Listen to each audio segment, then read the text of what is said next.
వచ్చిన మీ అందరికీ నాకు వందనాలు. సంతోషంగా ఉన్న వాళ్ళంతా ఒక్కసారి హల్లెలూయా చెప్తారా?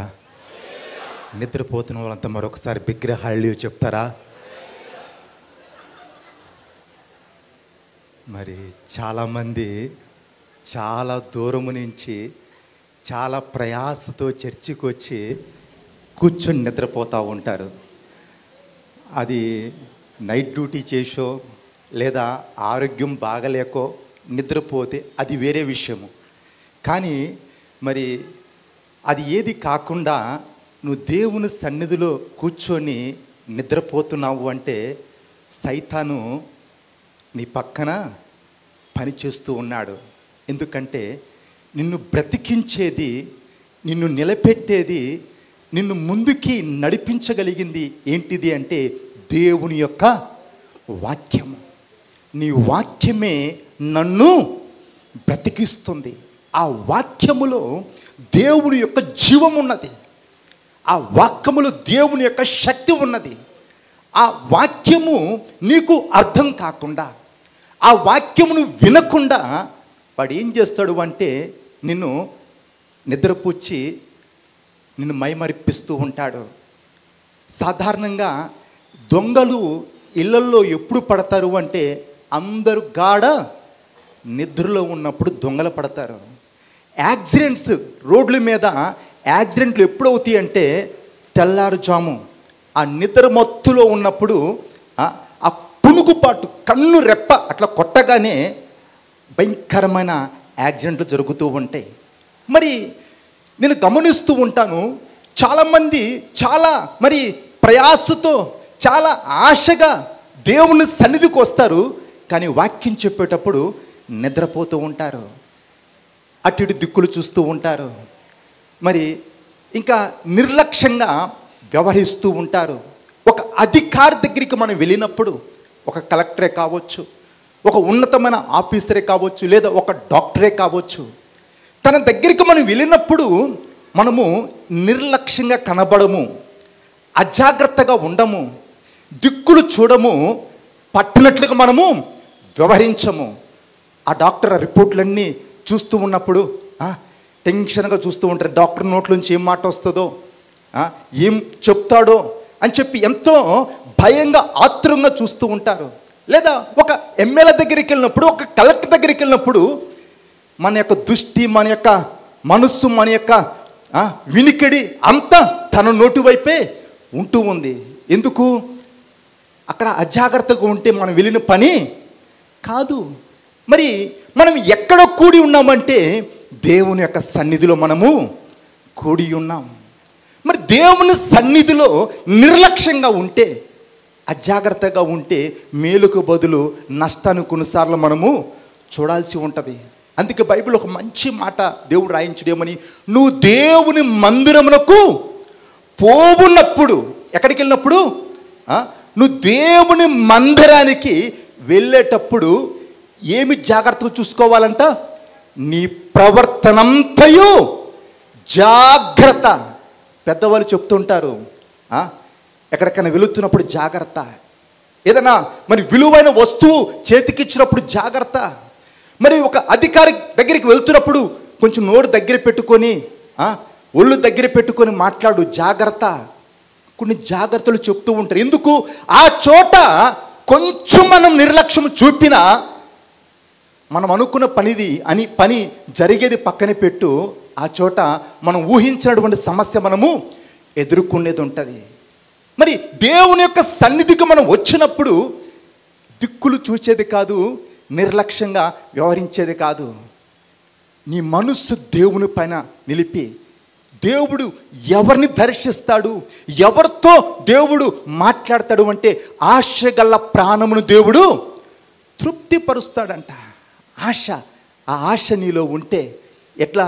దుప్పి నీటి వాగుల కొరకు దృష్టగునుచున్నట్లుగా, దేవా నా ప్రాణము నీ కొరకు దుప్పి నీటి వాగుల కొరకు ఆశపడినట్లు, ఆ యొక్క ఎడారిలో ఆ దుప్పి నీటి కొరకు పరిగెత్తినట్లుగా నువ్వు ఎప్పుడైతే ఆశగా, దేవా ఇదిగో నీ సన్నిధిలో నేను వేచి ఉన్నానయ్యా, నాతో నువ్వు మాట్లాడు ప్రభా, ఆయన మాట్లాడితే అద్భుతాలు జరుగుతాయి. ఆయన మాటలో జీవం ఉన్నది, ఆయన మాటలో స్వస్థత ఉన్నది, ఆయన మాటలో ఆదరణ ఉన్నది. ఆయన మాట పలికి సర్వమును ఆయన పలికితే చాలు. అందుకే శతాధిపతి అంటాడు కదా, అయ్యా నువ్వు మాట మాత్రము. ఈ సృష్టిని దేవుడు ఏ విధంగా నిర్మించాడు అంటే చేతులతో కష్టపడి పని చేయలేదు. ఉట్టి మాట పలికాడు, ఒక వెలుగు కలుగును గాక అన్నాడు, అంతే. ఎంత పెద్ద వెలుగు సృజించబడింది అంటే ఆ మాటలో అంత శక్తి ఉన్నది.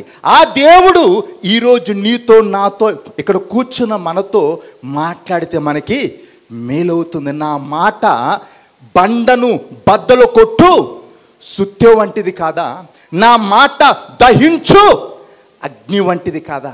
దేవుని యొక్క మాట దహించు అగ్ని లాంటిది.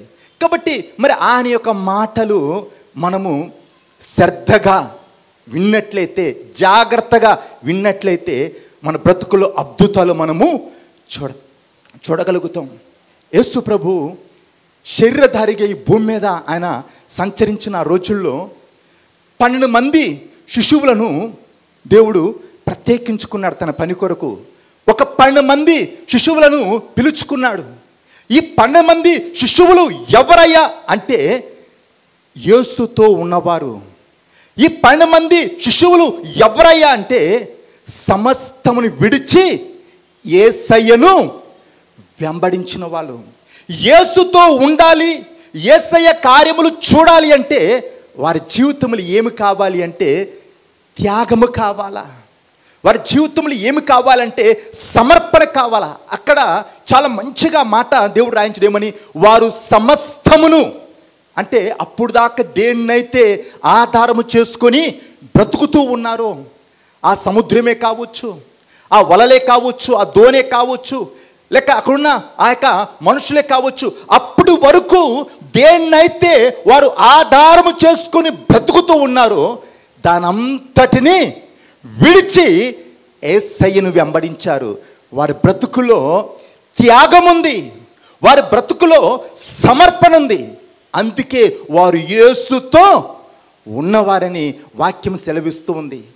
మరి యేసయ్యతో ఉన్న వీరు యేసయ్య చేస్తున్న అద్భుతాలన్నీ చూస్తూ ఉన్నారు, యేసయ్య యొక్క మాటలు వింటూ ఉన్నారు. ఎంత గొప్ప భాగ్యము. బైబిల్లో రాయబడింది, ఆయన చేసిన కార్యములన్నీ వివరించి రాసినట్లయితే ఆ గ్రంథాల కంటే ఈ భూలోకము సరిపోదంట. అంటే అన్ని గొప్ప కార్యములు ఆయన జరిగించాడు. గుడ్డు వాళ్ళకు చూపునిచ్చాడు, మోగో వాళ్ళకు మాటలు ఇచ్చాడు, కుంటు వాళ్ళకి నడకనిచ్చాడు, కుష్ఠరోగులను బాగు చేశాడు, సచ్చి కుళ్ళిపోయిన వారిని మాట పలికి లేపాడు. ఇన్ని అద్భుతాలు కల్లారా ఈ శిశువులు చూచారు. ఆయన మాటలన్నీ పక్క నుండి వింటూ ఉన్నారు, ఆయనతో తిరుగుతూ ఉన్నారు, ఆయన పక్కనే ఉన్నారు, ఆయన చేసిన కార్యాలన్నీ చూస్తూ ఉన్నారు. కానీ వారు ఏ విధంగా ఉన్నారంటే సాధారణమైన వ్యక్తులుగా ఉన్నారు. యేసుతోనే ఉన్నారు కానీ ప్రతి పరిస్థితికి భయపడుతూ ఉన్నారు. గాలులను చూసి భయపడుతూ ఉన్నారు, సముద్రాన్ని చూసి భయపడుతూ ఉన్నారు. చివరికి ఒక చిన్న పిల్ల, ఒక పని మనిషి వచ్చి పేతురుతో అంటుంది, నువ్వు యేసు ప్రభు శిష్యుడు కాదు, నువ్వు ఆయనతో పాటు తిరిగేవాడు కదంటే అసలు ఆ చిన్న పిల్లని తిట్టాల్సిన అవసరం లేదు, కొట్టాల్సిన పని లేదు. కనీసం కోపంగా చూస్తే పారిపోయేదే. కొంతమంది చూపులతోనే కంట్రోల్ చేస్తూ ఉంటారు, కనీసం కోపంగా చూస్తే పారిపోయేది. ఆ చిన్న పని మనిషికి భయపడి పేతురు ఏమన్నా అంటే యేసు ప్రభు ఎవరు నాకు తెలియదు. ఒక పని మనిషి, ఒక చిన్న పిల్లకి భయపడి వణికాడు. మరి వీరిలో సమర్పణ లేదా, వీరిలో త్యాగము లేదా, వీరిలో పరిశుద్ధత లేదా అంటే అన్నీ ఉన్నాయి కానీ వారు దేవుని యొక్క ఆత్మచేత వారు నింపబడలేదు. వారు హృదయములు దేవునికి చోటు లేకుండానే వారు సాధారణమైన వ్యక్తులుగా జీవిస్తూ ఉన్నారు. ఈ యొక్క సాధారణమైన వ్యక్తులు వీరు ఎప్పుడు అసాధారణమైన వ్యక్తులుగా మార్చబడ్డారు అంటే వాళ్ళు మేడగదిలో కూడి ప్రార్థిస్తూ ఉన్నారు. దీని కొరకు, దేవుని యొక్క ఆత్మ నడిపింపు కొరకు, దేవుని యొక్క ఆత్మాభిషేకము కొరకు, దేవుడిచ్చే శక్తి కొరకు వారు దేవుని సన్నిధిలో పట్టుదల కలిగి ప్రార్థిస్తూ ఉన్నారు. బైబిల్ రాయబడింది, పరిశుద్ధాత్మ మీ మీదకి దిగి వచ్చినప్పుడు మీరు ఏమి పొందుకుంటారంటే శక్తి పొందుకునేదరు. మరి ఈ లైట్లు ఎలగాలన్నా, ఈ ఫ్యాన్లు తిరగాలన్నా, ఈ సౌండ్ సిస్టమ్ పంచాలని ఏం కావాలంటే పవర్ కావాలా. ఆ పవర్ కంటికి కనబడదు, కానీ అది లేకపోతే ఇక్కడ ఏవి పనిచేయవు. మరి మన యొక్క బలముతో, మన యొక్క జ్ఞానముతో, మన యొక్క టాలెంట్తో మనం ఏమి చేయలేము.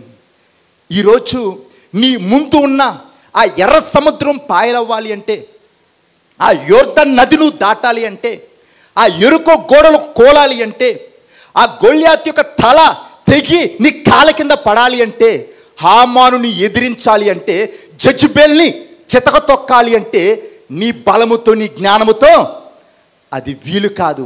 అందుకే వాక్యం సెలవిస్తుంది, శక్తి చేత కాదు, బలము చేత కాదు. దేని ద్వారా? నా యొక్క ఆత్మ ద్వారా. ఏ ఆత్మ? పరిశుద్ధాత్మ. ఆత్మ లేనివాడు నా వాడు కాడు. మరి ఎప్పుడైతే దేవుని యొక్క ఆత్మ చేత నువ్వు నింపబడతావో నీ జీవితంలో అసాధారణమైన కార్యములు నువ్వు చూడగలుగుతావు. పేతురు ఒకప్పుడు దుడుకువాడు, పేతురు ఒకప్పుడు పిరికివాడు, పేతురు ఒకప్పుడు విద్య లేని పామరుడు, సాధారణమైన వ్యక్తి. ఎప్పుడు యేసయ్యతోనే ఉంటున్నాడు, యేసయ్యతోనే తిరుగుతున్నాడు, యేసయ్య చేస్తున్న కార్యాలన్నీ చూస్తూ ఉన్నాడు. కానీ ఏ విధంగా ఉన్నాడంటే దుడుకువాడిగా ఉన్నాడు, పిరికివాడిగా ఉన్నాడు, విద్య లేని పామరుడుగా ఉన్నాడు. కానీ ఎప్పుడైతే దేవుని యొక్క ఆత్మచేత నింపబడ్డాడో ఒక్క ప్రసంగం అంటారు కదా, కొడితే కుంభస్థానం కొట్టాలంటారు కదా, 100 ప్రసంగాలు చేయలేదు, సంవత్సరాల కొద్దీ వాళ్ళ ఇళ్ళ చుట్టూ తిరగలేదు. ఒకే ఒక్క ప్రసంగం నిలబడి పేతురు ఒక్క ప్రసంగం చేస్తే 3000 మంది రక్షించబడ్డారు, బాప్తిస్మం తీసుకున్నారు. ఈ పేతురు నడుచుకుంటూ పోతూ ఉంటే నీడ కొరకు ఎదురు చూచేవాళ్ళంటే జనం. ఎందుకు? ఆయన వాళ్ళ నెత్తి మీద చేతులు పెట్టి వెనక్కి ముందుకు ఊపి ఇలాంటి ప్రార్థనలు ఏం చేయలేదు. ఉట్టి నీడ పడితే నడుచుకుంటూ పోతుంటే సూర్యుడు కదులుతున్నప్పుడు నీడ కూడా మారుతూ ఉంటుంది. మరి ఆ పేతురు నీడ ఎటువైపు పడుతుందని చెప్పి జనం ఆ నీడ కొరకు ఎదురు చూసేవాళ్ళంటే. ఎందుకు? రోగంతో ఉన్న వారిని, దురాత్మల చేత పీడించబడుతున్న వారిని తీసుకొచ్చి ఆ దారిలో పండపెట్టేవాళ్ళంట, నిలబెట్టేవాళ్ళంట. పేతురు నడుచుకుంటూ పోతూ ఉంటే ఆ నీడ పడితే మునుపెన్నడు కానీ విని ఎరగనటువంటి గొప్ప కార్యములు, గొప్ప అద్భుతములు, గొప్ప విడుదల పేతురు జీవితంలో మనం చూస్తూ ఉన్నాం. ఈ పేతురు ఎవరయ్యా అంటే ఒకప్పుడు విద్య లేని పామరుడు. ఈ పేతురు ఎవరయ్యా అంటే పిరికివాడు. ఈ పేతురు ఎవరయ్యా అంటే దుడుకువాడు. కానీ ఈ పేతురు ఎప్పుడైతే దేవుని యొక్క ఆత్మచేత నింపబడ్డాడో ఈ సామాన్యముగా ఉన్న పేతురు అసాధారణమైన వ్యక్తిగా మార్చబడ్డాడు. పిల్లిలాగా ఉన్న పేతురు ఒక సింహంలాగా మార్చబడ్డాడు. ఎప్పుడు అంటే దేవుని యొక్క ఆత్మచేత నింపబడ్డప్పుడు. బైబిల్ రాయబడింది, మరి అడుగు వానికి ఆత్మ పొందుకోవాలంటే ఏం చేయాలా? తల కింద పెట్టి కాలు మీద పెట్టి తపస్సు చేయాలని ఉంది బైబిల్లో. ఎంత దేవుడు నన్ను కాడి సులువు అంటే చాలామంది దాన్ని ఏం చేస్తున్నట్టు చాలా భారంగా చూపిస్తూ ఉన్నారు. అమ్మో, ఆత్మ పొందుకోవాలంటే అది త్యాగం చేయాలా, ఇది త్యాగం చేయాలా, అట్లా ఉండాలి, ఇట్లా ఉండాలి, ముక్కి ఎక్కడుందంటే మొత్తం కానీ తిప్పి చూపించాయంట. మరి ఆత్మ పొందుకోవాలి అంటే చాలా సింపుల్గా బైబిల్లో రాయబడింది. మొన్న ఒక చోట ఒక మీటింగ్లో చెప్పాను, ఏమని? డాక్టర్ ఎవరికి వైద్యం చేస్తాడు? సచ్చిన శవానికా లేకపోతే బతుకున్న వ్యక్తికా అంటే సచ్చిన శవానికి ఏ డాక్టర్ వైద్యము చేయలేడు. ఎవరికి వైద్యం చేయగలుగుతాడు అంటే కొన ప్రాణంతో, వాడు కోమాలో ఉన్నప్పటికీ వాళ్ళు ప్రాణం ఉంటే ఏదో ఒక ప్రయత్నము చేస్తారు. ప్రాణం ఉన్నవానికి వైద్యం చేయగలుగుతాడు, కానీ ప్రాణం లేని వాడికి వైద్యము చేయలేడు. ఎప్పుడు దేవుడు నిన్ను తన ఆత్మతో నింపుతాడు అంటే నీలో ఆశ. మన యొక్క దైవజనుడు ఒక మంచి పదం నేర్పడేమని, ఆశ నీ పెట్టుబడి అయితే ఏమవుతుందంటే దేవుడు నీకు ఒక వ్యాపారం చేయాలంటే, ఒక బిజినెస్ చేయాలంటే పెట్టుబడి కావాలా? మరి దేవుడు నీ సొంతం కావాలంటే నీలో చూచేది ఏంటిది అంటే ఆశ. ఆశ ఒక్కటి, దేవా ఇదిగో నేను ఉన్నానయ్యా, నిన్ను చూడాలయ్యా, నీ ఆత్మతో నేను నింపబడాలయ్యా, నీతో కలిసి నేను నడవాలయ్యా, నీలాగా నేను బ్రతకాలయ్యా. ఈ ఆశ నీలో ఉంటే దేవుడు నీకు సొంతం అవుతాడు. దేవుడు నీకు సొంతం అయితే దేవుని కొన్నదంతా అర్థమవుతుందా? దేవుడు నీకు సొంతం అయితే మన దేవుడు ఎవరు? రాజులకు రాజు, ప్రభువులకు ప్రభు. ఆయన విశ్వానియలే రారాజు, శ్రీమంతుడు, ఆయన సర్వాధికారి, ఆ సర్వశక్తివంతుడు నీకు సొంతం అయితే ఆయన కొండదంతా ఎవరిది? నీదే. మరి ఆత్మ వరాలైనా ఆత్మ ఫలములైనా అవి నీలో ఎప్పుడు పనిచేస్తాయి అంటే దేవుడు నీతో ఉన్నప్పుడు. పరిశుద్ధాత్ముని నువ్వు కలిగి ఉంటే, జ్ఞానేంద్రములు అంటారు. జ్ఞానేంద్రములు స్పర్శ రుచి వాసన, ఈ జ్ఞానేంద్రములు ఎవరికి పనిచేస్తే సచ్చినోడికా బతుకునోడికా? సచ్చినోడికి కళ్ళుంటి కనబడవు, చెవులుంటి వినబడవు, నాలుగు ఉంటుంది, రుచి తెలియదు. ఎందుకు? అన్నీ ఉన్నాయి కానీ లోపల ఏం లేదు, ప్రాణము లేదు. అదేవిధంగా మరి దేవుని యొక్క కృపావరములు, ఆత్మ వరములు, ఆత్మ ఫలములు నీలో పని చేయాలి అంటే నువ్వు ఏం కలిగి ఉండాలంటే దేవుణ్ణి కలిగి ఉండాలా. దేవుని కలిగి ఉంటే ఆత్మ ఫలములు నీలో ఉంటాయి. ఆత్మ ఫలములు నీలో ఉన్నప్పుడు పూత వస్తే నెక్స్ట్ ఏం వస్తుంది? పిందెలు వస్తాయి. పిందెలు వస్తే పండ్లు వస్తాయి. పూత లేకపోతే పిందెలు ఎక్కడి నుంచి వస్తాయి? పిందెలు లేకుండా కాయలు ఎక్కడి నుంచి వస్తాయి? ఈ పూత పిందె కాయ కావాలంటే ఏముండాలి? అక్కడ చెట్టు ఉండాలా. దేవుని నువ్వు కలిగి ఉంటే పరిశుద్ధాత్మునిలో ఉంటాడు. పరిశుద్ధాత్మునిలో ఉంటే నీ జీవితంలో అద్భుతాలు నువ్వు చూడగలుగుతావు. మరి అడుగు వానికి ఏమిస్తున్నాడు? నిశ్చయముగా, సందేహం లేకుండా, డౌట్ లేకుండా, అనుమానం లేకుండా నువ్వు నోరు తెరిచి, ఓ భక్తుడు అంటాడు, నీ మోకాళ్ళు భూమికి తాకగానే నీ ప్రార్థన పరలోకానికి చేరుతుందంట. అడుగు వానికి ఏమిస్తాను? నిశ్చయముగా నా ఆత్మని అనుగ్రహిస్తాను అన్నాడు. ఆశగల ప్రాణాన్ని తృప్తిపరుస్తాను అన్నాడు. సంసోని మీదకి దేవుని యొక్క ఆత్మ బలముగా దిగి వచ్చినప్పుడు ఏమైందంటే శత్రు కట్టిన ఆ కట్లన్నీ జనపనారవలి తెగిపోయినాయి అంట. కొత్త మోకులు, బలమైన తాళ్ళు తీసుకొచ్చి సంసోని బంధించి పడేశారు, కదలకుండా మెదలకుండా పారిపోకుండా. మరి ఆ తాళ్ళ చేత, కట్ల చేత సంసోను బంధించబడి ఉన్నాడు. మరి ఎప్పుడైతే సంసోను మరి ప్రార్థించాడో అక్కడ రాయబడింది, సంసోని మీదకి దేవుని యొక్క ఆత్మ బలముగా దిగివచ్చినప్పుడు శత్రు కట్టిన కట్లన్నీ జనపనారవలి తెగిపోయి అంట. ఈరోజు సైతాను రకరకాల కట్ల చేత, రోగమనే కట్ల చేత, దరిద్రమనే కట్ల చేత, సమస్యలనే కట్ల చేత, ఈరోజు ఏ కట్ల చేత నువ్వు బంధించబడి ఉన్నావో, ఏ సంఖ్యల చేత నువ్వు బిగించబడి ఉన్నావో, అవి ఎలాంటి సంఖ్యలైనా ఎలాంటి బంధకాలైనా దేవుని యొక్క సన్నిధిలో నువ్వు వేచి ఉన్నప్పుడు, దేవుని యొక్క ఆత్మను నువ్వు పొందుకున్నప్పుడు ఆ బంధకాలని తునాతునకైపోతాయి. దేవుని యొక్క కార్యాన్ని నీ జీవితంలో నువ్వు చూడగలుగుతావు. ఒక భక్తుడు అంటాడు, కృపావరములు లేని వ్యక్తి దేనితో సమానము అంటే అవయములు లేని వ్యక్తితోటి సమానమంట. కృపావరాలు కదా. మరి ఆ కృపావరాలు కలిగి ఉండాలి అంటే ఆత్మ ఫలాలు కలిగి ఉండాలా.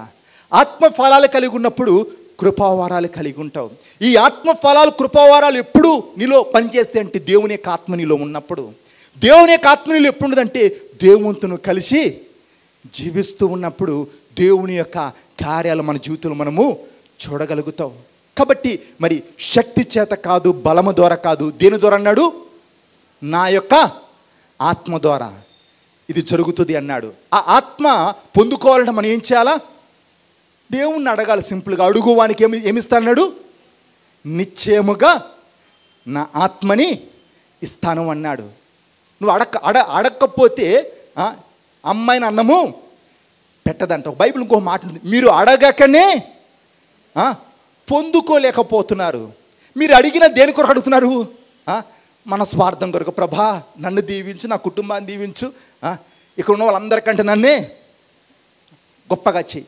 నీ యొక్క స్వార్థం కొరకు నువ్వు అడిగేది కాదు, దేవుని యొక్క మహిమ కొరకు నువ్వు ప్రార్థిస్తే, దేవుని మహిమ కొరకు నువ్వు ఆశపడితే నీ జీవితంలో దేవుడు తప్ప కార్యము జరిగిస్తాడు. కాబట్టి అలవాటుగా, ఆచారంగా, మతపరంగా కాకుండా ఆశగా ఏమన్నాడు? మీరు అడగకని ఏం పొందుకోలేకపోతున్నాడు. అడుగుడి మీకు ఇవ్వబడుతుంది. నేనంటాను, నువ్వు ప్రార్థించుకుని దేవుడు కార్యం చేయడు. దేవుడు కార్యం చేయాలంటూ నువ్వు ప్రార్థించాలి. కొరింథీయులకు రాసిన మొదటి పత్రిక 10వ అధ్యాయము 12వ వచనము ఎవరైనా చదవచ్చు.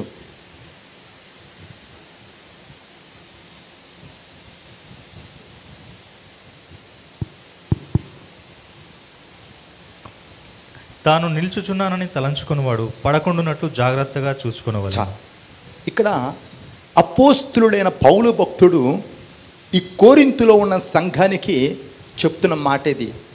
ఏమంటున్నాడు అంటే, తాను నిలుచున్నానని తలంచుకునివాడు పడకుండునట్లు ఏం చేయాలంటే జాగ్రత్తగా చూచుకొనవలెను అంటున్నాడు. జాగ్రత్త. నడుచుకుంటూ పడితే కాళ్ళు బెనుగుతుంది, ఇల్లెక్కి పడితే కాళ్ళు ఇరుగుతాయి, కొండెక్కి పడితే ప్రాణము పోతుంది. అంటే ఎంత ఎత్తు నుంచి పడతామో అంత గట్టిగా దెబ్బ తగులుతుంది. నీకు దేవుడంటే ఎంత తెలుసో తిరిగి నువ్వు దేవునికి లెక్క అంతా చెప్పవలసి ఉన్నది. మరి ఈరోజు దేవుడు నిన్ను నమ్మి నిన్ను ఒక ఉన్నతమైన స్థానంలో నిలబెట్టాడు. లోకం దృష్టిలో నువ్వు అల్పుడుగా ఉన్నప్పటికీ, మనుషుల దృష్టిలో ఎన్నికలేని వ్యక్తిగా నువ్వు కనబడుతున్నప్పటికీ, మనుషుల యొక్క దృష్టిలో ఏ యోగ్యత, ఏ అర్హత లేనట్లుగా ఉన్నప్పటికీ నువ్వు దేవుని దృష్టిలో బహు విలువైన వ్యక్తివి. దేవుని యొక్క దృష్టిలో బహు ప్రియమైన వ్యక్తివి. మరి సైతాను యొక్క పని ఏంటి? వాని యొక్క పని ఏంటి? మనకు ఉన్నది ఒకే ఒక పని. మనకి ఉదయం లేచిన కాంచి సాయంత్రం పనుకునేంత వరకు చాలా పనులు ఉండి చాలా బిజీగా ఉంటాం. కొన్నిసార్లు కొన్ని పనులు మర్చిపోతుంటాం. సైతానికి ఏకైక పని, ఒకే ఒక పని.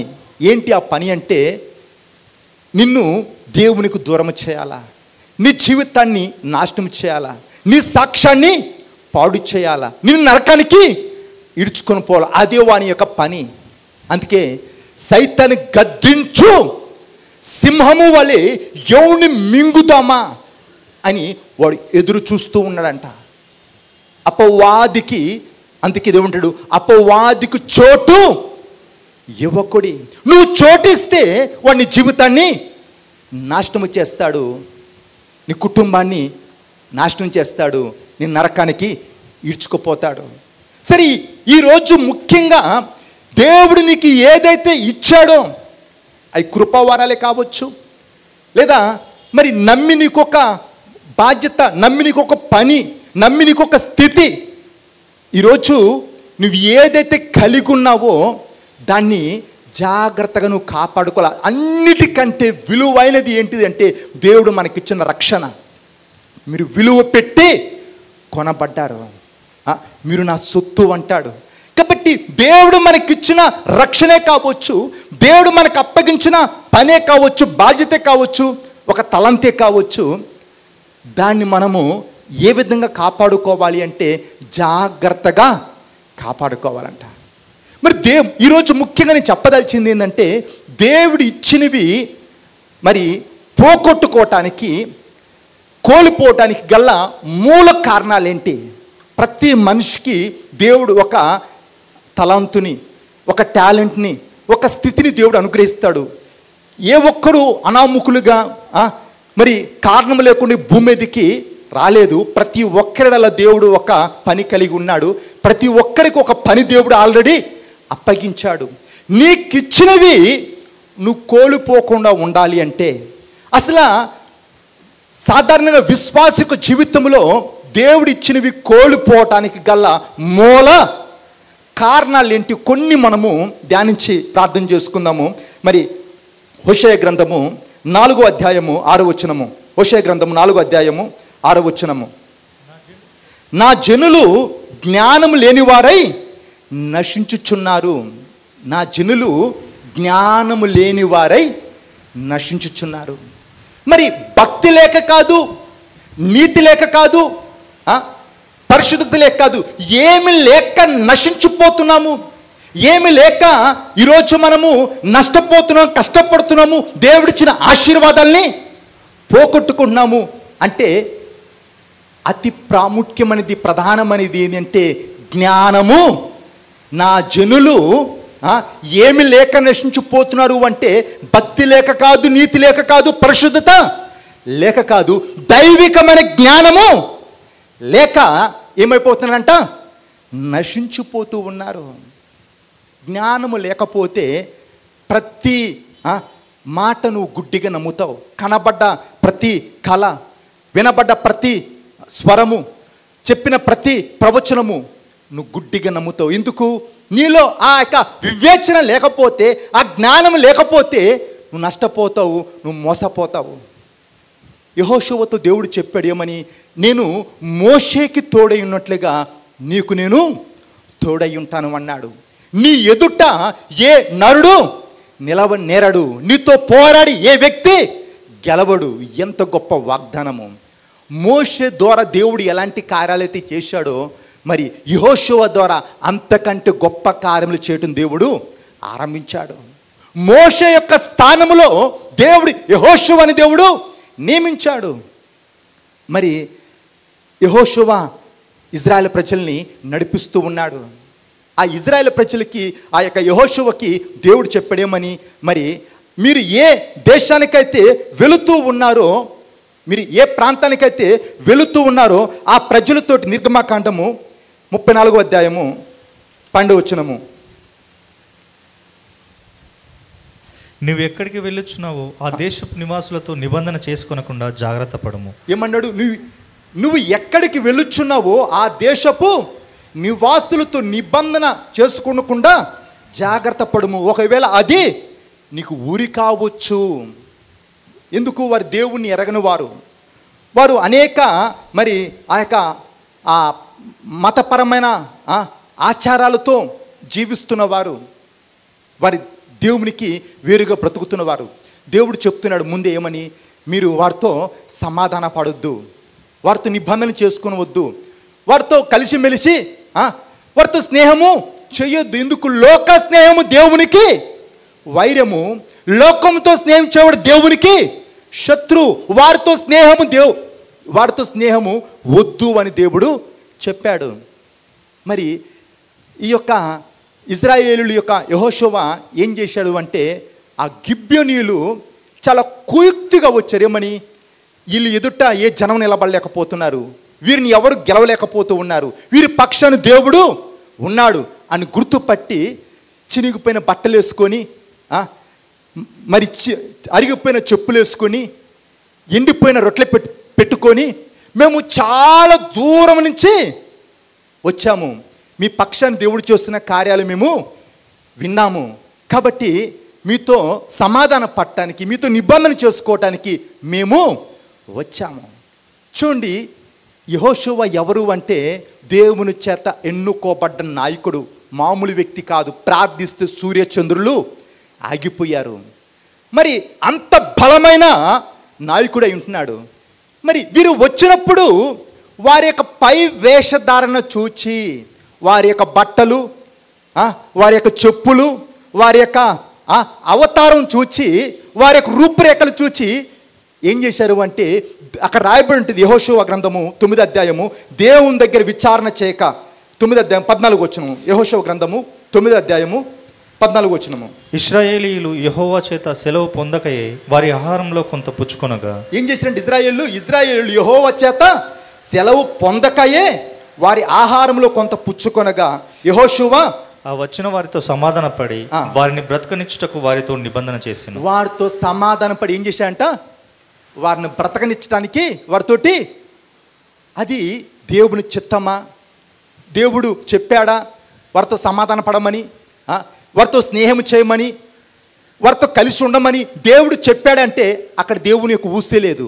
అసలు దేవుని దగ్గర అడగలేదు. పైన ఉంది ఏమని, ఇజ్రాయేలు యెహోవా చేత సెలవు పొందకయే, దేవుని దగ్గర అడగకనే ఏం చేశారంటే వారి జ్ఞానాన్ని వాళ్ళు ఆధారం చేసుకున్నారు. అందుకే నువ్వు నీ స్వబుద్ధిని ఆధారము చేసుకొనక. కొంతమంది మరి మనుషులు పైరూపాన్ని చూస్తే దేవుడు ఏం చూస్తాడంటే మన యొక్క హృదయాన్ని చూస్తూ ఉంటాడు. మనుషులు పైరూపాన్ని చూసి మోసపోతూ ఉంటారు. నేను చాలా సందర్భాల్లో చాలా స్థలాల్లో చెప్పాను. పెళ్ళైన ఆ యొక్క జంట మరి హనీమూన్కి వెళ్ళారు. వెళ్ళిన తర్వాత తీరిగ్గా ఉంది కాబట్టి ఇద్దరు కూర్చొని మాట్లాడుతూ ఉన్నారు. మరి ఆ యొక్క భర్త అడిగిందంట భార్యని, నీకు చాలా మరి భార్య భర్తలు మాట్లాడుకున్నప్పుడు మరి ఆ యొక్క భర్త అడిగిందంట, నీకు చాలా సంబంధాలు వచ్చినాయి కదా, మంచి మంచి సాఫ్ట్వేర్లు హార్డ్వేర్లు రకరకాల మనుషులు వచ్చారు, ఎవరు నీకు నచ్చలేదు, నేను నీకు ఎట్లా నచ్చాను అని చెప్పి భర్త భార్యని అడిగితే అప్పుడు ఈ భార్య అందంట, ఏమి లేదు, నేను కిచెన్లో నుంచి మరి మీరు పెళ్లి చూపులకు వచ్చి హాల్లో కూర్చుంటే నేను కిచెన్ నుంచి టీ తీసుకొని వస్తూ ఉంటే నన్ను చూచి నువ్వు ముషిముషి నవ్వులు నవ్వావు, అప్పుడు నీ పళ్ళు దగదగా మెరిచిపోతా ఉన్నాయి, అందుకే నిన్ను ఇష్టపడ్డాను అంటే ఈ భర్త అన్నంట, అయ్యో పిచ్చిదానా, అవి నిజమైన పళ్ళు కాదని చెప్పి పెట్లు పళ్ళు అని చెప్పి తీసి చేతులు పెట్టాడంట. ఈ భార్య షాక్ అయిందంట. ఈ భార్య కూడా అడిగిందంట, నీకు కూడా చాలా సంబంధాలు వచ్చినాయి కదా, మరి నీకు ఎవరు నచ్చలేదు, నేను నీకు ఎట్లా నచ్చాను అంటే ఈ భర్త అన్నా అంట, ఏమని, నువ్వు కిచెన్లోంచి వస్తున్నప్పుడు నీ పొడుగాటి జుట్టు అట్టి ఇటు ఊగుతూ ఉంటే నీ జుట్టును చూసి నేను చేసుకున్నాను అన్నాడంట. ఏమందంట, అయ్యో అది నిజమైన జుట్టు కాదు, అది క్షవరం అని చెప్పి 2 కిలోల క్షవరం తీర్చొదిలో పెట్టిందంట. బైబిల్ రాయబడింది, అందము మోసకారము, సౌందర్యము. కొంతమంది ఏం చేస్తారంటే వాళ్ళు సేవకులు కార్యం చెప్పట్లే, సేవకులే, కానీ దేవుని దగ్గర విచారించకుండా వాళ్ళు వచ్చి బడబడ ఎడవగాని ఐస్లా కరిగిపోతారు. ఒక జాన్ ఆ యొక్క లివర్ అని చెప్పి హిందీ సినిమాల్లో యాక్టింగ్ చేసే వ్యక్తి మారాడు.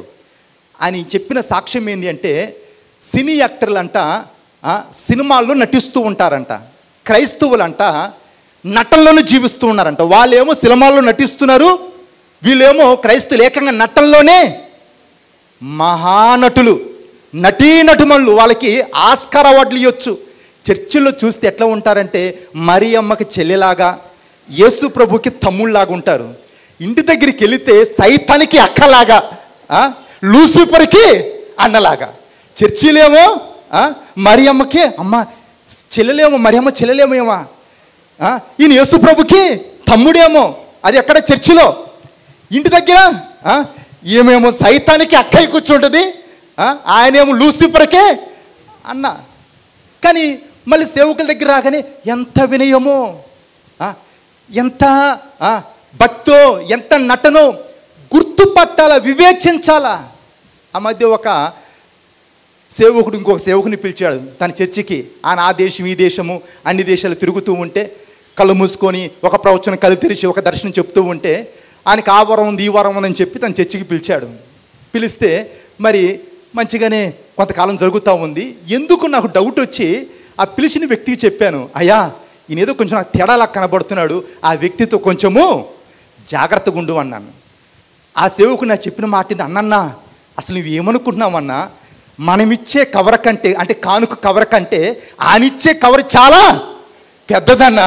అన్నా నువ్వు కవరే చూస్తున్నావు అన్న, దాని వెనకాల ఇంకేదో చేప పట్టాలంటే ఎర్ర వేయాలన్నా, ఎర్ర లేకుండా చేప రాదన్నా, అది నువ్వు గుర్తుపట్టన్నా అన్న. పాపం ఆయనకి అర్థం కాలేదు. అప్పుడు లేదన్నా, మనం ఇచ్చే కవర్ కంటే ఆయన ఇచ్చే కవర్ చాలా పెద్దదన్న అన్నాడు. కొంతకాలం అయిపోయింది. ఆ సంఘానికి వెళుతున్న ఆయన ఆ సంఘస్థులతో స్నేహం చేసి ఎక్కడైతే చర్చి పెట్టాడో అక్కడ పక్కనే చర్చి పెట్టాడు. చర్చి అంతా ఖాళీ అయిపోయింది. ఒక సమయానికి ఆయన అన్న, ఇసాక్ అన్న, నువ్వు చెప్పింది నిజమేనన్నా, నువ్వు చెప్పినప్పుడు ఏమనుకున్నానన్నా, ఇప్పుడు అంతా అయిపోయింది. చెప్పాను, చీడ పురుగులు, గొంగళ పురుగులు, మిడతలు తినేసిన పంట దేవుడు తిరిగి ఇస్తాడు. ఆ పోగొట్టుకున్న దానికంటే శ్రేష్టమైన దేవుడు ఇస్తా అంటే మరలా ఇప్పుడు సాక్ష్యం చెప్తూ ఉన్నాడు. నిజమే అన్న, మరి ఏమేమైతే కోల్పోయానో దేవుడు తిరిగి అవన్నీ దేవుడు తిరిగి సమకూరుస్తున్నాడు. రెట్టింపు ఆశీర్వాదంలో దేవుడు నడిపిస్తున్నాడని చెప్పి సాక్ష్యం ఇస్తూ ఉన్నాడు. మరి అందుకే బైబిల్ రాబడింది. ఆ యొక్క సామెతల గ్రంథము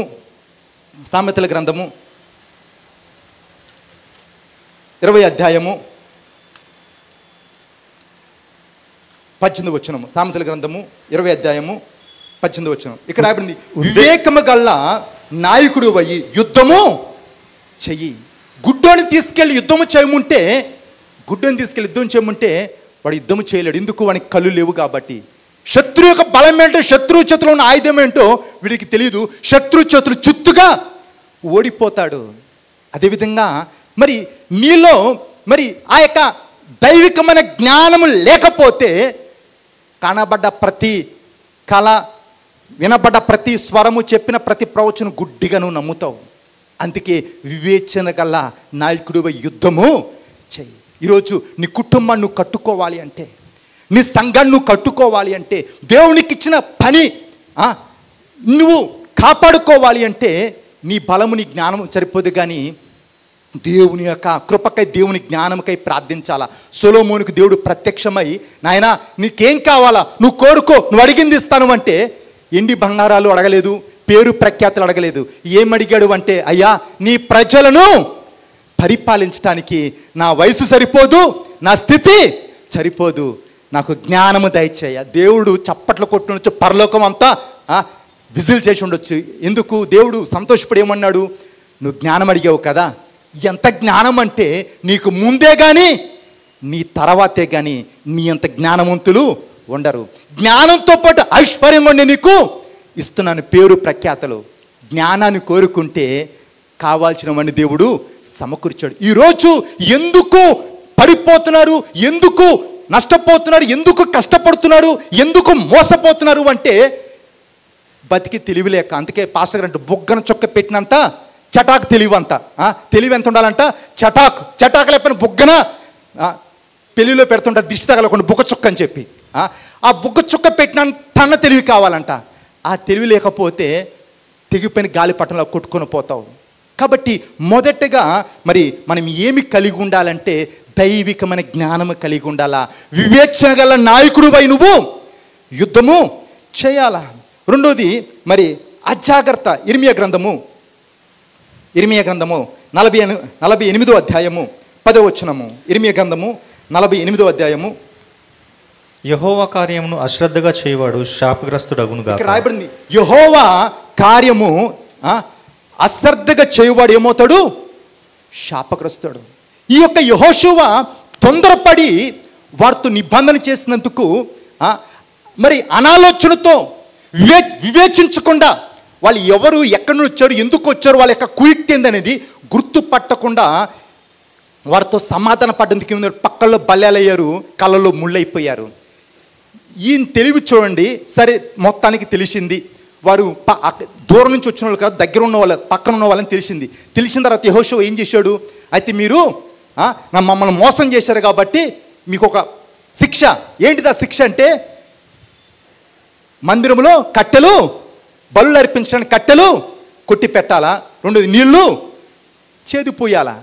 అసలు వాళ్ళతో పొత్తే వద్దురా బాబు అంటే ఏకంగా తీసుకొచ్చి ఇప్పుడు యెహోషువ ఎక్కడ పెట్టాడు? మందిరంలో పెట్టాడు. మంచి మామిడి పండ్ల గంపలో కుళ్ళిపోయిన పండు పెడితే అవుతుంది. ఒక పండు, మంచి మామిడి పండ్ల ఉన్న గంపలో ఒక కుళ్ళిపోయిన పండు పెడితే అవుతుందంటే పండ్లన్నీ పాడైపోతాయి. వారితో సమాధాన పట్టమే తప్పు అనుకుంటే ఒక తప్పు చేశాడు. చాలామంది ఒక అబద్ధం ఆడతారండి. ఆ అబద్ధాన్ని కవర్ చేయడానికి మళ్ళీ 4 అబద్ధాలు, ఒక అబద్ధాన్ని కప్పిపెట్టడానికి ఇంకో 4 అబద్ధాలు చెప్పాలి.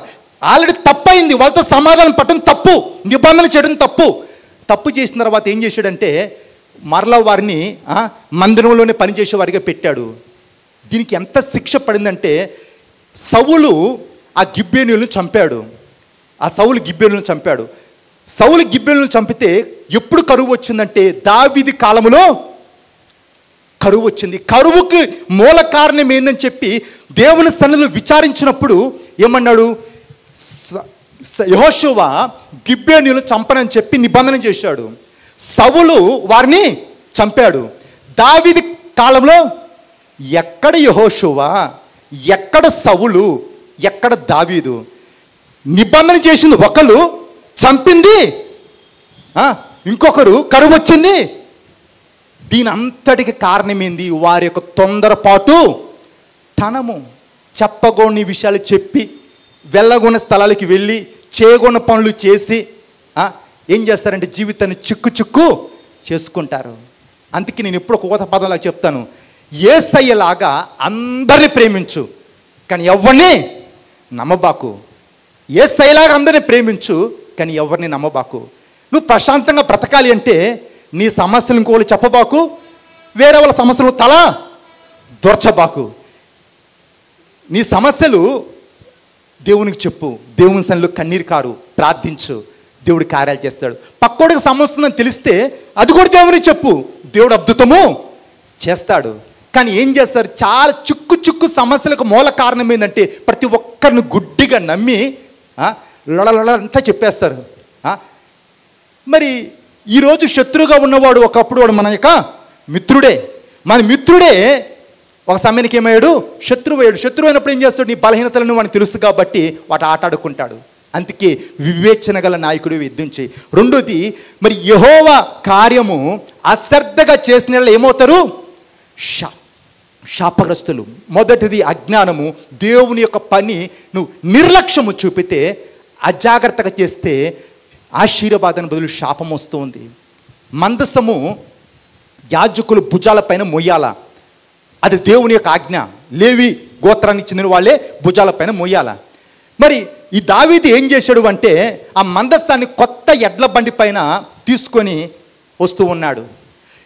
కళ్ళం దగ్గరకు వచ్చినప్పుడు ఎడ్లకి కాలు జారినప్పుడు చూడండి, 2 సమూయేలు 6వ అధ్యాయము 6వ వచనము. 2 సమూయేలు 6వ అధ్యాయం 6వ వచనము. వారు నాకొను కళ్ళం దగ్గరకు వచ్చినప్పుడు ఎడ్లకు కాలు జారినందున ఉజ్జా చేయి చాపి దేవుని మందసమును పట్టుకొనగా యెహోవా కోపము ఉజ్జా మీద రగులుకొనెను. అతడు చేసిన తప్పును బట్టి దేవుడు ఆ క్షణమందే అతని మొత్తగా అతడు అక్కడనే దేవుని మందసం వద్ద పడి చనిపోయాను. చూడండి, మందసము ఎద్దల బండి మేము పెట్టి తీసుకుని వస్తూ ఉన్నారు.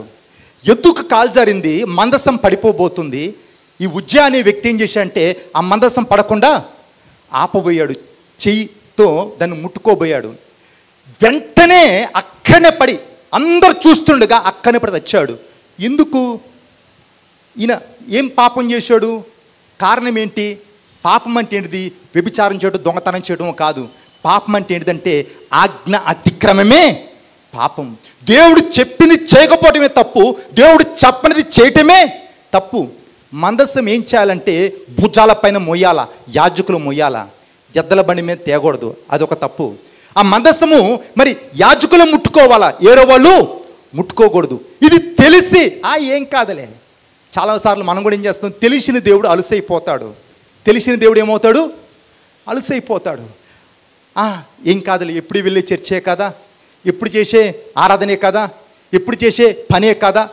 రాను ఏమవుద్దంటే నిర్లక్ష్యము ఏర్పడుతూ ఉంది. ఎప్పుడైతే నిర్లక్ష్యము నువ్వు చూపుతావో సైతాన్ని దెబ్బ కొడతాడు. అందుకని అంటాను, దేవుణ్ణి మొక్కే విషయము, దేవుని సన్నిధికి వచ్చే విషయము, దేవునికి ఇచ్చే విషయంలో మనం నిర్లక్ష్యము చూపొద్దు. దేవుడు మనకిచ్చిన ఆ పనిలో మనం చాలా జాగ్రత్తగా ఉండాలి, చాలా మెలకుతో ఉండాలి. మన శక్తి కొలది కాదు, శక్తికి మించి దేవుడు అప్పగించిన పనులు మనము ఇచ్చేయాల. ఎందుకు ఈరోజు అనేక సమస్యలు, ఎందుకు చదువుల్లో వాళ్ళు ఉన్నతమైన స్థాయికి చేరలేకపోతూ ఉన్నారు? ఎందుకు దేవుని యొక్క సేవలో బలమైన పాత్రలుగా వాడబడలేకపోతున్నారు? ఎందుకు మరి ఉన్నతమైన శిఖరాలపైన ఆయన యొక్క పిల్లలు నిలబడలేకపోతున్నారు? కారణం ఏంటంటే వారి యొక్క సోమర్తనము, వారి యొక్క నిర్లక్ష్యము. ఒక భక్తుడు అంటాడు, శ్రమ నీ ఆయుధమైతే విజయము నీ బానిస అవుతుంది. శ్రమ నీ ఆయుధం అయితే ఏమవుతుంది? విజయము నీ బానిస అవుతుంది. భర్త చేయాల్సిన పని భర్త చేయడు, భార్య చేయాల్సిన పని భార్య చేయదు, పిల్లలు చేయాల్సిన పని పిల్లలు చేయదు. నిర్లక్ష్యం. రేపు ఒక వ్యక్తి అంటాడు, రేపు చేయాల్సిన పని ఈరోజు చెయ్యి, ఈరోజు చేయాల్సిన పని ఇప్పుడే చెయ్యి. వాయిదాలు వేయబాకు, నిర్లక్ష్యము చూపబాకు. దేవుడు అసహించుకునే సోమర్థం. ఒక యజమాని ఒక వ్యక్తికి మరి ఒక తలంతు, ఒక వ్యక్తికి 2 తలంతు, ఒక వ్యక్తికి మరి 3 తలంతులు ఇచ్చాడు, మరి 5 తలంతులు ఇచ్చాడు. అయితే 5 తలాంతులు ఇచ్చిన వాడు ఏం చేశాడు? 10 తలాంతులు చేశాడు. 2 తలాంతులు ఇచ్చిన వాడు 4 తలాంతులు చేశాడు. 1 తలాంతు ఇచ్చిన వాడిని ఏం చేశాడంటే భూమిలో దాచిపెట్టాడు. అయితే ఈ 5 తలాంతులు 10 తలాంతులు చేసిన వాడిని యజమాని బల నమ్మకమైన మంచి దాసుడు అన్నాడు. ఈ 2 తలాంతుల వాడిని కూడా బల నమ్మకమైన మంచి దాసుడు అన్నాడు. కానీ 1 తలాంతు వాడిని ఏమన్నాడంటే సోమరి అయిన మత్తయి సువార్త 25వ అధ్యాయము 26వ వచనము. అందుకు అతని యజమానుడు వానిని చూచి, సోమరివైన చెడ్డదాసుడా, నేను విత్తని చోట కోయివాడను, చల్లని చోట పంట కూర్చుకుని వాడనని నీవెరుగుదువా? చూడు ఇక్కడ ఏమన్నాడు? సోమరి అయిన చెడ్డదాసుడా. ఆ రోజు ఆ ఉజ్జియా చనిపోవడానికి కారణం ఏంటంటే దావీదు ఒక కారణము, రెండోది ఈయన తొందరపడి ఆ మందసం ముట్టుకోవటము ఒక కారణము. దేవుని పని విషయంలో నువ్వు నిర్లక్ష్యము చూపితే, నీ కుటుంబం ఎడలా నువ్వు నిర్లక్ష్యము చూపితే, నీ చదువు పట్ల, నువ్వు చేసే పని పట్ల నువ్వు అజాగ్రత్తగా ఉంటే, పట్టనట్లుగా ఉంటే, సోమరతనాన్ని కనుపరిస్తే ఏమవుతావంటే దేవుడు అసహించుకుంటాడు. కష్టపడే చేతులు దేవునికి చాలా ఇష్టము. అందుకే పౌలు అంటాడు, మరి నా కొరకు నాతో పాటున్న వారి కొరకు ఈ నా చేతులు కష్టపడి పనిచేసినవని అది మీకే తెలియను. కొంతమంది ఖర్చు పెట్టరు, కష్టపడరు, ఏమి చేయరు, తిని పనుకొని పగటకళ్ళకంటూ ఉంటారు. ఇక్కడ ఉన్న పుళ్ళు అక్కడ తీసేయరు, ఊహల్లోకి వాస్తవాల్లో బతకరు, ఊహల్లో బతుకుతూ ఉంటారు. కొంతమంది ఇళ్ళకి క్యారల్స్కి వెళ్తాం కదా, పాపం ఒక్కొక్కరు ఇల్లు 3-4 ఫ్లోర్లు పైన ఉంటుంది. ఇంకా అక్కడ 3-4 అంతస్తులు ఎక్కగానే అందరూ ఆ యొక్క దమ్ముతోటి రుప్పుతూ ఉంటారు. ఆ తలుపు తీసి లోపల పోగానే గొప్పమైన వాసన వస్తుంది. ఇల్లును చూసి ఆ ఇల్లాల యొక్క తీరుంటే చెప్పవచ్చు అండి. ఎందుకు? ఎక్కడ చెత్త అక్కడనే, ఎక్కడ బట్టలు అక్కడనే, ఎక్కడ కంపు అక్కడనే, ఆ ఇల్లు శుభ్రత ఉండదు. ఎందుకు? సోమర్తనం. చేయొచ్చులే, కడగొచ్చులే, ఏం కాదులే ఇల్లు. కొంతమంది ఆ ఇంట్లో తినటానికి కూడా తినదు. ఎందుకు? ఈ భర్త సోమర్తనం. కష్టపడి పని చేయడు, సంపాదించాడు, అక్కడ పని అంటాడు, ఇక్కడ పని అంటాడు, అదిగో వస్తుంది ఇదిగో వస్తుంది అంటాడు, రూపాయి తీసుకొచ్చి ఇవ్వడు. వాళ్ళు తినటానికి కూడా పిల్లలు కష్టపడుతూ ఉంటారు. దీనికి కారణం ఏంటంటే వారి యొక్క సోమర్తనము, వారి యొక్క నిర్లక్ష్యము. మరి శ్రమ నీ యొక్క ఆయుధం అయితే విజయము నీకు బానిసవుతుంది. మొదటిది అజ్ఞానము, రెండోది అజాగ్రత్త. అజాగ్రత్తను బట్టి ఎన్నో మనము చేద్దాకొచ్చిన ఆశీర్వాదాలు మనము కోల్పోవటానికి కారణం ఏంది? మన యొక్క అజాగ్రత్త. మూడోది అవిధేయత. మొదటి సమయంలో 15వ అధ్యాయము 22వ వచనము. అందుకు సమూయేలు, తాను సెలవిచ్చిన ఆజ్ఞను ఒకడు గైకొనుట వలన యెహోవా సంతోషించినట్లు ఒకడు దహన బలులను అర్పించుట వలన ఆయన సంతోషించిన. ఆలోచించుము, బలులు అర్పించుట కంటే ఆజ్ఞను గైకొనుటయు, పొట్టేల క్రొవ్వు అర్పించుట కంటే మాట వినుటయు శ్రేష్టము. 23వ వచనం చదవండి. తిరుగుబాటు చేయుట సోది చెప్పుటయను పాపంతో సమానము. మూర్ఖతను అగపరచుట మాయా విగ్రహము గృహదేవతలను పూజించుటతో సమానము. యెహోవా ఆజ్ఞను నీవు విసర్జించితివి గనుక నీవు రాజుగా ఉండకుండా ఆయన నిన్ను విసర్జించిననగా. సౌలుని దేవుడు విసర్జించడానికి కారణం ఏంటిదంటే అవిధేయత. నిలుచున్నాను అనుకున్నవాడు పడకుండా జాగ్రత్తగా చూచుకున్న వాళ్ళను. పడిపోవటానికి ముఖ్య కారణాలు, పోగొట్టుకోవడానికి ముఖ్య కారణాలు ఏంటి? మొదటిది అజ్ఞానము, రెండోది అజాగ్రత్త, మూడోది అవిధేయత, తిరుగుబాటుతనం. దేవుడు సమూయేలు సౌలు పిలిచి చెప్తున్నాడు, అమాలేకీల్ని కనికరించకుండా నువ్వు చంపేయి, వారితో నీకు మేలు లేదు అని చెప్పాడు. అయితే ఈ యొక్క సౌలు ఏం చేశాడు అంటే సరే మంచిది అని చెప్పి వెళ్ళాడు. అందరం చంపాడు కానీ రాజును చంపలేదు. తనకి ఇష్టమైన వాటిని కొన్నిటిని ఎంట పెట్టుకుని వచ్చాడు, గొర్రెల్ని, ఎడ్లని. పైపెచ్చామనుకున్నాడు, అబ్బా దేవుడు చెప్పిన పని చేశా అంటున్నాడు. అక్కడ రాయబడిన సౌలుని రాజుగా చేసినందుకంటే దేవుడు పశ్చాత్తాపడ్డంట. గాడిదలు కాసుకునేవాడిని నేను రాజుగా చేస్తే ఈరోజు నా పని తిరగబడ్డ, నా మాటకు లోపడలేదు కదా ఈ సౌలు అని చెప్పి దేవుడు పశ్చాత్తాపడ్డాడు. సమూయేలు కూడా చాలా నొచ్చుకున్నాడు. తెల్లారి సౌలు దగ్గరికి వచ్చినప్పుడు నేనేం చెప్పాను, నువ్వేం చేసావు అంటే పైపించమన్నాడు. నువ్వు చెప్పిందంతా చేశాను. నేను చెప్పినంత నువ్వు చేస్తే ఈ ఎడ్ల రంకెలేంది, గొర్రెల అరుపులేంది, ఈ ఎక్కడి నుండి వచ్చినాయి, ఎందుకు వచ్చినాయి అంటే ఏమంటాడు, ఎంత నైస్గా ఎంత తెలివిగా సమాధానం చెప్తున్నట్టు, ఇవి నీ దేవునికి బలి అర్పించటానికి, నీ దేవునికి అంటే ఆయన దేవుడు కాదా, నీ దేవునికి బలి అర్పించటానికి అని చెప్పి సమాధానం చెప్తూ ఉన్నాడు. చూడండి, మరి ఈ యొక్క సౌలు దేవుని మాటకి లోబడలేదు, రాజ్యాన్ని పోగొట్టుకున్నాడు. చంపు వాళ్ళంటే చంపకుండా వదిలిపెట్టినందుకు మీకు తెలుసా సౌలును చంపింది ఎవరు? ఎవరినైతే సౌలు చంపమని దేవుడు చెప్పాడు, చంపకుండా వదిలిపెట్టాడో వాళ్ళే ఈ సౌల్ని చంపాడు. ఈరోజు అనేక రీతులుగా వాక్యము ద్వారా, సేవకుల ద్వారా, పరిస్థితుల ద్వారా దేవునితో మాట్లాడుతూ ఉన్నాడు. నువ్వు వదిలిపెట్టవలసినవి వదిలిపెట్టకుండా, నువ్వు మార్చుకోవాల్సినవి మార్చుకోకుండా, నువ్వు సరిచేసుకోవాల్సినవి సరిచేసుకోకుండా, ఏం కాదులే, ఎవరికి తెలియదులే, ఎవరు చూడలేదులే, చిక్కితే దొంగ, చిక్కకపోతే దొర, చిక్కినంత కాలము ఎంజాయ్ చేయొచ్చు అని చెప్పి నువ్వు నిర్లక్ష్యంగా ఉంటే ఏదైతే నువ్వు వదిలిపెట్టలేదో అదే రేపు నీ జీవితాన్ని నాశనము చేస్తుంది. ఒకరోజు ఒక వేటగాడు అడవికి వెళ్ళాడు. ఆ రోజు ఆ యొక్క వేటగానికి ఏం దొరకలేదు. తిరిగి వస్తున్నప్పుడు ఒక చిన్న పులిపిల్ల దొరికింది. అది చాలా ముద్దుగా ఉంది.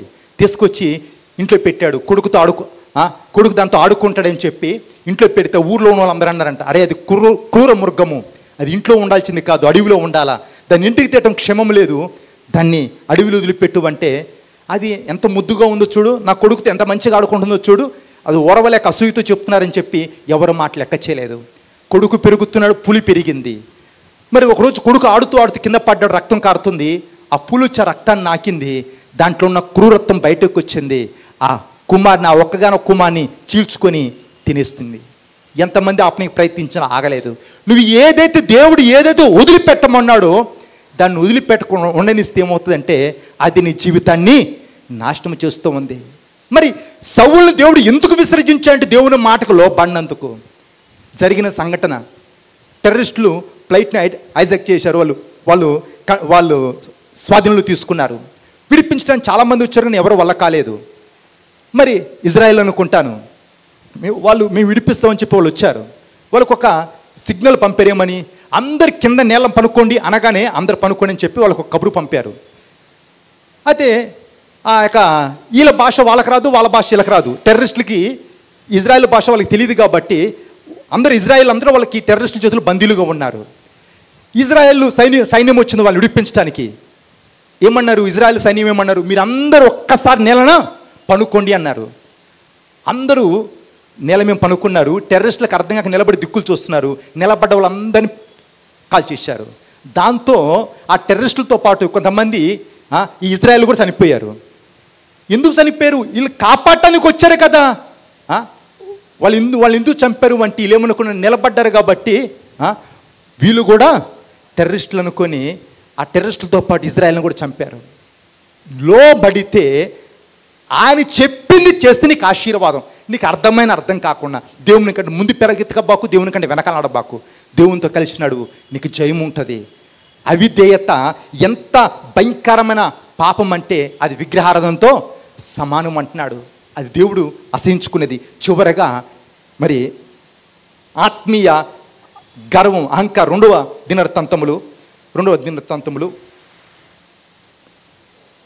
26వ అధ్యాయము 5వ వచనము. దేవుని ప్రత్యక్షత విషయమందు తెలివి కలిగిన జకర్యా దినములలో అతడు దేవుని ఆశ్రయించెను. అతడు యెహోవాను ఆశ్రయించినంత కాలము దేవుడు అతని వర్ధిల్ల చేసెను. అతడు యెహోవాను ఆశ్రయించినంత కాలము ఏం చేసినంట? దేవుడు అతన్ని, ఎవరు? ఈ ఉజ్జియా చిన్న వయసులోనే 16 సంవత్సరాల వయసులోనే ఏమయ్యాడంటే రాజు అయ్యాడు. ఎన్నేళ్ళు పరిపాలించంటే 52 సంవత్సరాలు పరిపాలించాడు. ఎంత మంచిగా ఉందంటే అతడు యెహోవాను ఆశ్రయించినంత కాలము దేవుడు అతను వర్ధిల్ల చేయుచుండెను. ఎన్నెన్నో కొత్తవి కనిపెట్టాడు. ఎవరికి లేని పేరు, ఎవరికి లేని ఘనత, ఎవరికి లేని గుర్తింపు దేవుడు తనకిచ్చాడు. అన్ని విధాలుగా స్థిరపడిన తర్వాత అక్కడ రాయబడ్డది 26వ అధ్యాయం 16 వచనం చూడండి. అయితే అతడు స్థిరపడిన తర్వాత అయితే అతడు స్థిరపడిన తర్వాత అతడు మనస్సును గర్వించి ఎప్పుడూ చెడిపోయాడంట. ఎప్పుడు చెడిపోయాడు? స్థిరపడిన తర్వాత. ఏమి లేనప్పుడు దేవుడు అన్ని ఇచ్చాడు. అన్ని ఇచ్చిన తర్వాత, అన్ని విధాలుగా స్థిరపడిన తర్వాత ఏం చేసినట్టు మనస్సును గర్వించి చెడిపోయాడంట. తినకముందు ఏమంటారంటే ఇస్త్రాక్ అంటారు, తిన్నాకేమంటారంటే ఇంగిలాక్ అంటారు.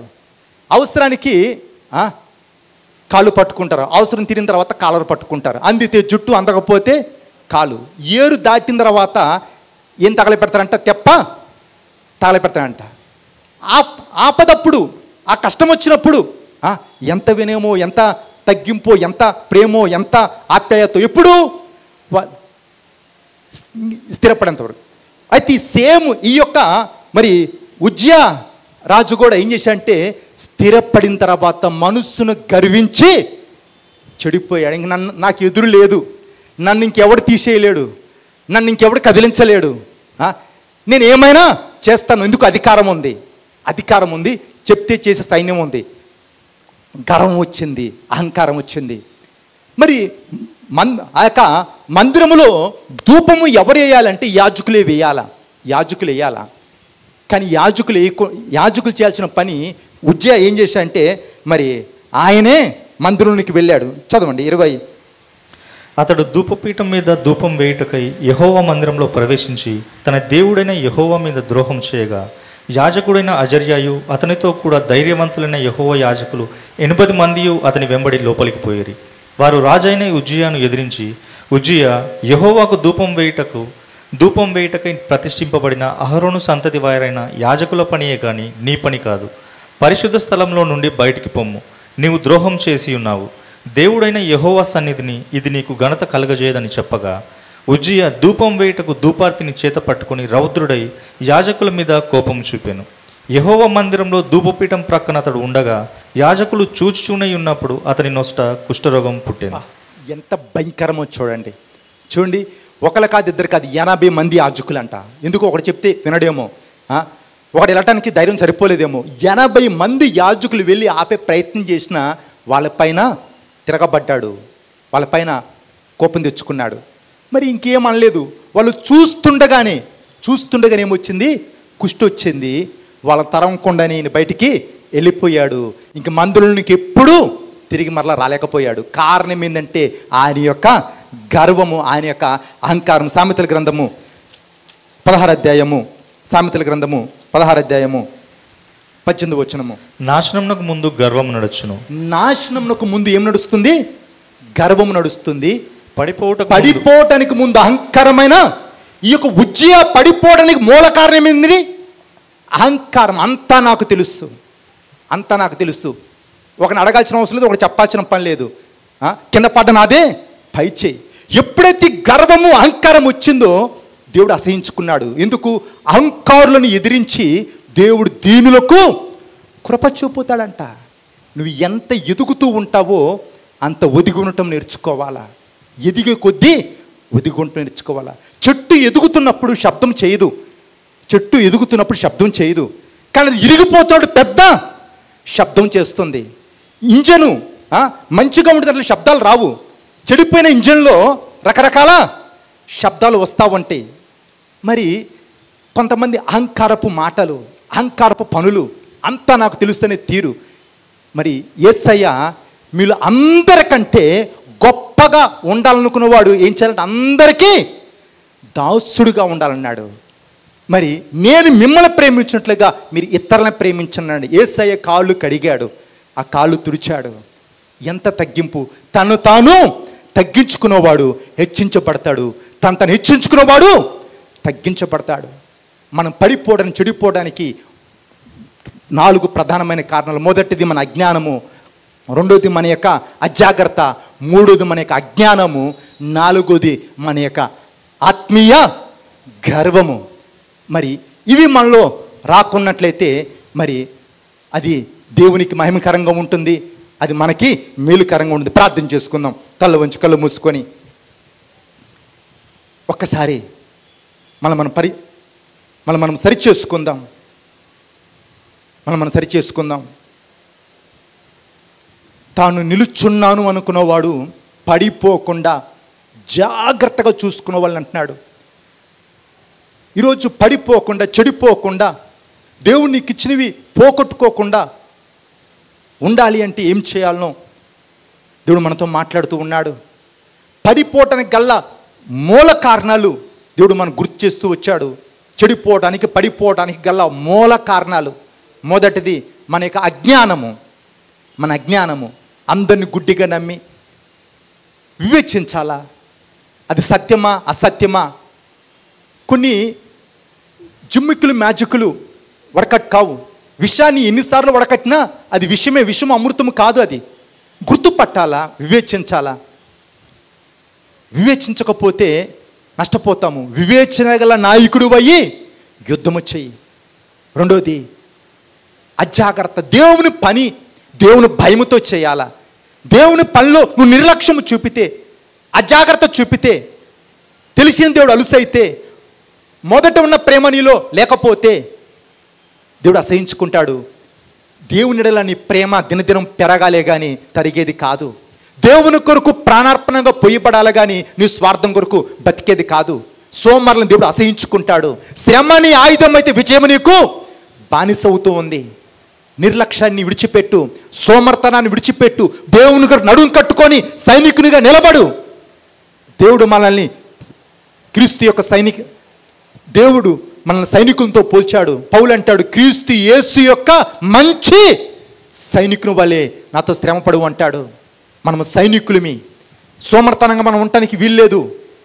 మనం నడుం కట్టుకొని దేవుని కొరకు నిలబడాలా. మూడోది అవిధేయత, తిరుగుబాటుతనము. ఆజ్ఞ అతిక్రమే పాపము అన్నాడు. సౌలుని ఎప్పటికీ ఇజ్రాయేలు మీద రాజుగా ఉండటానికి దేవుడు ఎన్నుకున్నాడు. కానీ సౌలు దేవుని మాటకి విధేయత చూపనందుకు, దేవుని పైన తిరగబడ్డందుకు, దేవుడు చెప్పింది చేయనందుకు రాజ్యాన్ని పోగొట్టుకున్నాడు. మరి నువ్వు దేవుని మాటకు లోబడుతున్నావా?